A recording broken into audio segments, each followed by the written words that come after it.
তিন চামচ গল্প যেখানে, নতুন এক্সপেরিমেন্ট, নতুন ট্রাভেল সেখানে।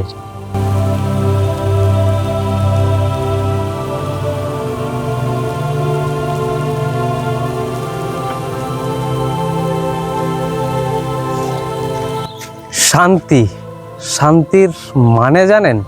শান্তি কি? শান্তি হচ্ছে মেডিটেশন, শান্তি হচ্ছে শান্ত থাকা।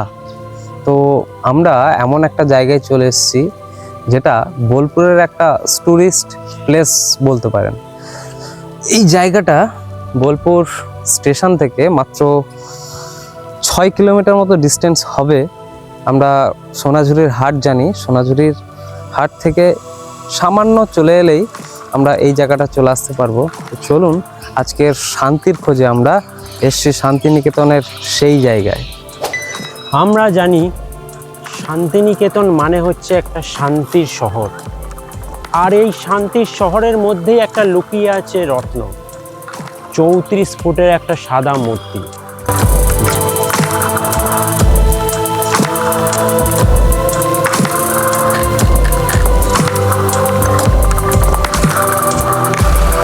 তো আমরা চলে এসেছি অনেকক্ষণে অপেক্ষার পর সেই বুদ্ধ মূর্তির সামনে।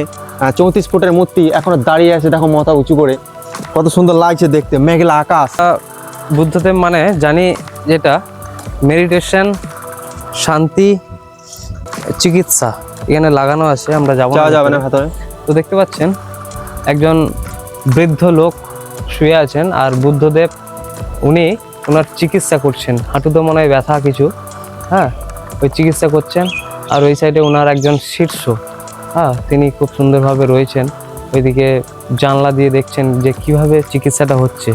হ্যাঁ, একদম আয়ুর্বেদিক প্রাকৃতিক চিকিৎসা। এই জায়গাটাও চিকিৎসার একটা প্রাণকেন্দ্র। এখানেও বিভিন্ন রকম পেইন, ব্যথা সংক্রান্ত ব্যাপারগুলো কিন্তু রিলিফ দেওয়া হয়। আমরা শুনলাম একটা পোস্টার আছে, বুদ্ধগয়ার একটা দৃশ্য যেখানে গৌতম বুদ্ধ একটা পিপল গাছের নিচে বসে আছে, তার শিষ্যদেরকে সৎ পরামর্শ দিচ্ছে। আর সেই সৎ পরামর্শগুলো এখানে লেখা আছে। অষ্টাঙ্গিক মার্গ, সাম্যক দৃষ্টি, সাম্যক সংকল্প, সাম্যক বাক্য, সাম্যক কর্ম, সাম্যক জীবিকা, আরও লেখা আছে দেখো নিচেতে।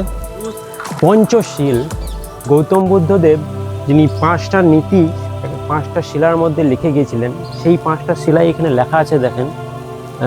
1 নম্বর হচ্ছে যে প্রাণী হত্যা করব না, চুরি করব না, ব্যভিচার করব না, মিথ্যা কথা বলবো না, সুর বা মদ্যপান করব না। তিনি খুব 5টা নীতি কিন্তু খুব সুন্দরভাবে বলে গিয়েছিলেন, যেগুলো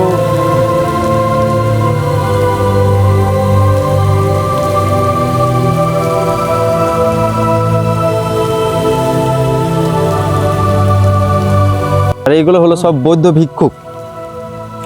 এটা বুদ্ধদেবের শীর্ষ ছিলেন, ওনাদেরকে পরপর করে রেখেছেন। তো 7টা স্ট্যাচু রেখেছেন, দেখতে পাচ্ছেন। কুইন মহামায়া দেবী, ইনি ছিলেন গৌতম বুদ্ধের মাতা, আর ইনি ছিলেন কিং সিদ্ধার্থ, এই ছিলেন গৌতম বুদ্ধের পিতা। এগুলো দেখতে পাচ্ছেন, এনারা হচ্ছেন ওনার শীর্ষ।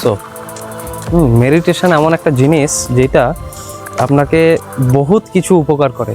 আপনার শারীরিক, মানসিক শান্তি, হ্যাঁ, প্রত্যেকটা জিনিস কিন্তু একটা গুরুত্বপূর্ণ জিনিস। তো আমরা এই বুদ্ধের জায়গায় এসে, বুদ্ধদেবের জায়গায় এসে সেটা আমরা বুঝতে পারছি, কারণ এখানে খুব শান্ত একটা পরিবেশ, কোনো চিৎকার নেই, চেঁচামেচি নেই। শহর থেকে অনেকটা ভেতরে, বেশ একটা সুন্দর লাগছে।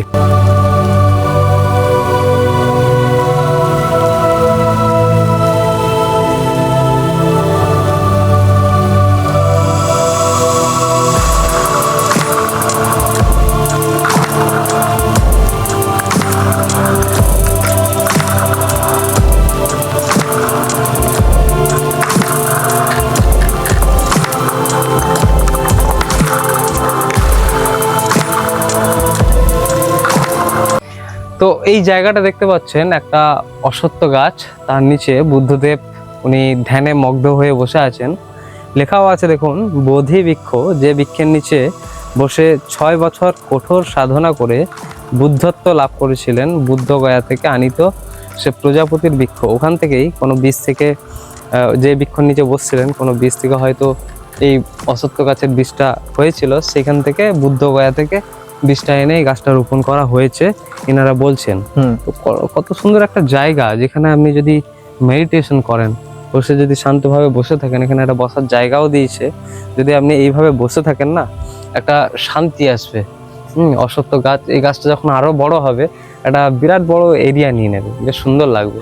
আর ওই দেয়ালে যে চিত্রটা দেখলেন সেটার একটা অরিজিনাল কপি এখানে দেওয়া হয়েছে, মানে বুদ্ধদেব যেভাবে তিনি নির্বাণ লাভ করেছিলেন পিপেল গাছের নিচে বোধি বৃক্ষ যেটাকে বলা হয় সেটা, এই দেখো এটা বোধি বৃক্ষ যেটা বলছে। আর এই মেয়েটা একটা শুনেছিলাম আমি যে এই মেয়েটা নাকি ওর জন্য পায়েস নিয়ে এসেছিল, ও গভীর ধ্যানে ছিল তাই ও বুঝতে পারেনি। দেখো একটা চিত্র সেটা তুলে ধরেছে এখানে। আর খুব সুন্দর দৃশ্যগুলো, গৌতম বুদ্ধের সেই পুরনো স্মৃতিগুলো এখনো মানে এখানে রাখা আছে।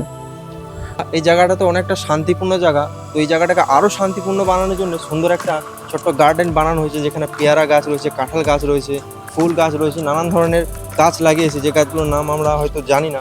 তো খুব সুন্দর পরিবেশ সৃষ্টি করেছে এই গাছগুলো, আর খুব ভালো লাগছে বিশেষ করে আমাদেরকে। তো আপনাদেরকে যদি এই ভিডিওটা দেখতে ভালো লাগে তো অবশ্যই সাবস্ক্রাইব করবেন, লাইক করবেন, কমেন্ট করবেন, আর দেখতে থাকুন আমাদের 3 চামচ গল্প, আর পরের ভিডিওর জন্য অপেক্ষা করুন।